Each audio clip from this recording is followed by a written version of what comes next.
الشيطان الرجيم بسم الله الرحمن الرحيم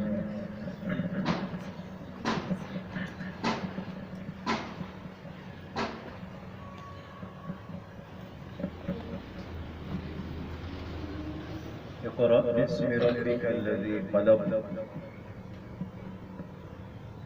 صدق الله مولانا العظيم وصدق رسوله النبي الأمين الكريم ونحن على ذلك لمن الشاهدين والشاكرين والحمد لله رب العالمين وأفوض أمري إلى الله إن الله بصير بالعباد وما توفيقي إلا بالله عليه توكلت وإليه أنيب.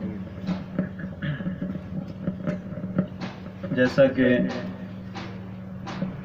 آپ کے استاذ نے بتایا ہے کہ وقت کی قلت ہے آپ کا، کیونکہ آگے امتحان بھی ہے کل، تو اس کی وجہ سے میں آپ کا وقت زیادہ نہیں لینا چاہوں گا.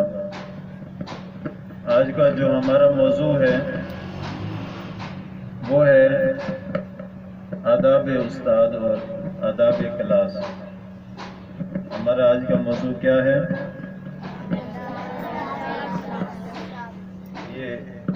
یہ بہت ضروری ہے.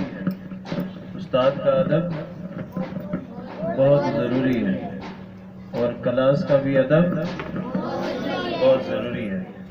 اس ادب کے اوپر میں بہت زور دیتا ہوں، اپنے طلباء کے اوپر بھی، اور آپ کو بھی یہی کہوں گا.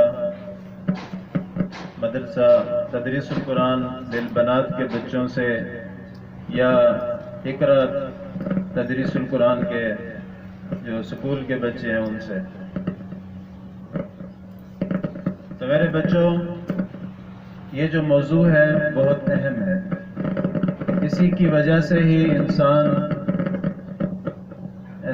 جو ہے انسان بنتا ہے، اور یہیں سے اٹھ کر بعضے جو ہے حیوان بھی بن جاتے ہیں.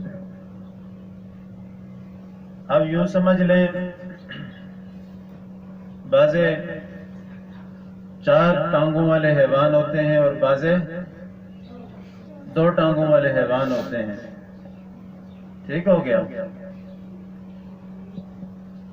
تو آپ کو یہ چننا ہے کہ آپ نے 2 ٹانگوں والا انسان بننا ہے یا 2 ٹانگوں والا حیوان بننا ہے. سمجھ آ گئی؟ تو ہم نے کیا بننا ہے؟ ہم نے انسان بننا ہے. انسان بننے کے لیے یہ ضروری ہوتا ہے کہ ہم کیا کریں؟ ادب کریں. ٹھیک ہے؟ ہر بڑے سے ادب سے پیش آئیں، ہر بڑے سے، اور خصوصاً استاذ محترم سے ادب سے تو ضروری ہے. اس کی وجہ یہ ہے کہ ہم ان سے علم سیکھ رہے ہیں. وجہ کیا ہے؟ ہم ان سے علم کی روشنی کو سیکھ رہے ہیں، کیونکہ حدیث میں آئے کہ العلم، بولو آگے کیا ہے حدیث؟ العلم، بولو بچے بولیں، نور. العلم نور. علم کیا ہے؟ نور ہے. علم تو سراپے نور ہے. اور دیکھیں دودھ کتنا اچھا ہوتا ہے. دودھ کبھی دیکھا ہے آپ نے؟ کب دیکھا ہے؟ آج کسی نے دیکھا ہے گھر میں؟ اور پی کے کون آیا دودھ؟ ہاتھ کھڑا کرو ذرا. تو کتنا صاف ستھرا دودھ تھا، بتاؤ بھائی. دودھ کا رنگ کون سا ہوتا ہے؟ سفید ہوتا ہے نا. اگر اس کے اندر ایک قطرہ پیشاب کا گرا دیا جائے، زیادہ نہ گراؤ، اس کی رنگت کو کوئی خرابی پیش آئے گی؟ نہیں پیش آئے گی. لیکن پتہ چل گیا کہ اس میں پیشاب کا قطرہ ہے، حیوان کے پیشاب کا، تو پھر کوئی پیے گا؟ اس کو کیا کرنا پڑے گا؟ تو اب بتائیں کہ ایک بندہ دودھ کو نہیں پی سکتا ہے، اپنی صحت خراب ہونے کا خدشہ ہے، تو ایک باطن ہے، باطن اپنا اندر کی صفائی وہ ہم اس طریقے سے کرتے ہیں کہ بھئی ہم گناہ بھی کرتے ہیں اور ثواب بھی کرتے ہیں. کیا یہ دونوں جمع ہو سکتے ہیں؟ بتائیں بھائی، کیا یہ دونوں جمع ہو سکتے ہیں؟ ایک اچھائی اور برائی دونوں جمع ہمیشہ نہیں ہو سکتے.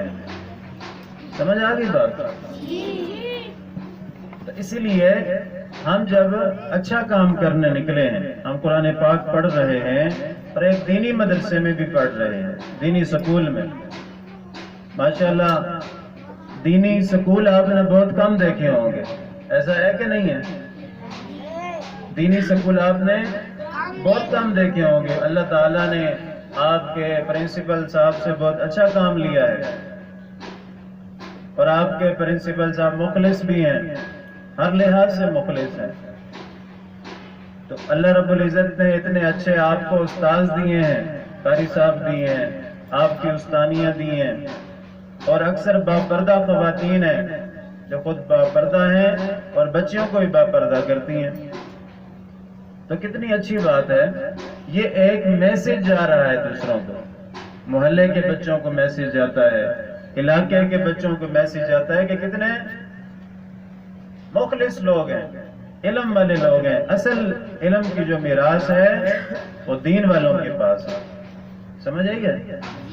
ہاں، جو فطرت والا دین ہے وہ اسلام ہی ہے. جو فطرت والا دین ہے وہ اسلام ہی ہے. وہ اسلام سکھاتا ہے، وہ مذہب اسلام ہے جس ہمیں نیکی کی دعوت دیتا ہے، اچھائیوں کی طرف لے کر جاتا ہے. ٹھیک ہے؟ تو اس لیے میں یہ کہہ رہا تھا کہ بھائی برائی اور اچھائی دونوں برابر نہیں ہو سکتے، نہیں چل سکتے اکٹھے. تو ہم نے اپنی برائیوں کو اندر سے نکالنا ہے. سمجھ آ گئی بات؟ ابھی آپ نے کیا